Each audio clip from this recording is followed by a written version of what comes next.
You there! Yes, you. The one scrolling through tales of ancient bloodshed and naval mischief. Do you fancy a story where one-eyed men with missing arms defeat two empires before tea time? Then gather round for King Arthur. Yes, me, the one with the sword and the questionable beard, shall recount the Battle of Trafalgar.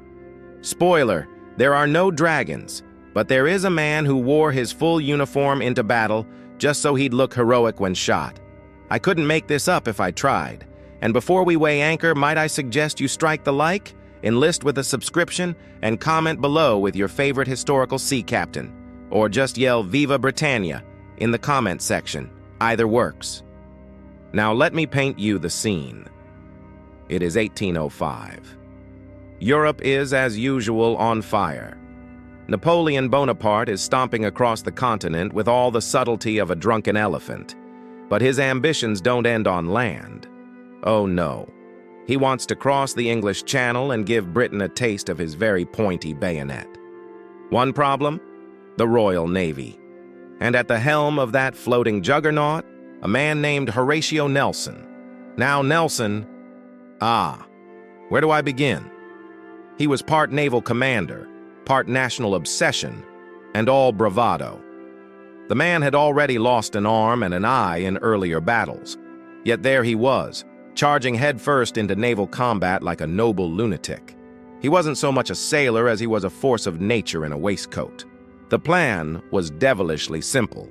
The combined fleets of France and Spain, 33 ships, would try to unite and take control of the seas long enough for Napoleon to launch an invasion. But Nelson had no intention of letting that happen. And so, on October 21st, off the coast of Cape Trafalgar in southern Spain, the two fleets met for a dance of cannon fire and chaos. Now here's where things get spicy. Instead of lining up his ships in the standard naval nice and neat way, Nelson said, "To hell with tradition," and split his fleet into two columns. Madness, you say? Absolutely. But brilliant madness. His ships sliced through the enemy line like a knight through a French buffet, throwing the Franco-Spanish fleet into disarray. Nelson's flagship, the HMS Victory, was in the thick of it, trading broadsides with anything that moved. And amid all this, our dear admiral walked the deck in full regalia, gold epaulets, medals, the whole heroic ensemble.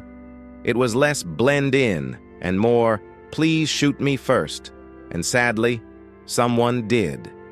A French sharpshooter fired from the rigging of the Redoutable, and the bullet struck Nelson in the shoulder, passed through his lung, and lodged in his spine. And here comes the part that makes me, a king of old, shed a tear into my goblet. As Nelson lay dying below deck, he was informed that victory was certain. His last words, "Thank God I have done my duty."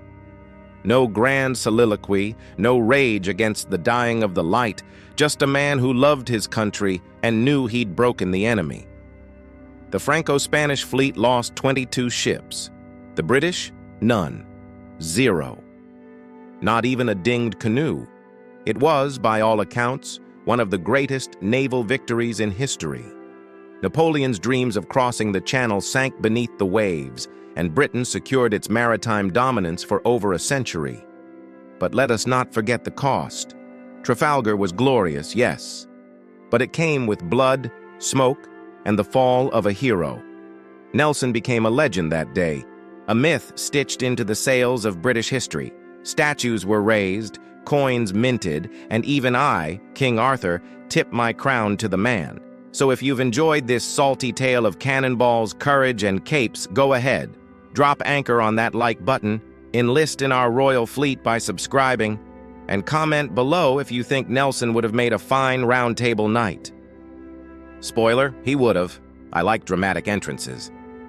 Until next time, may your seas be calm and your stories full of fire.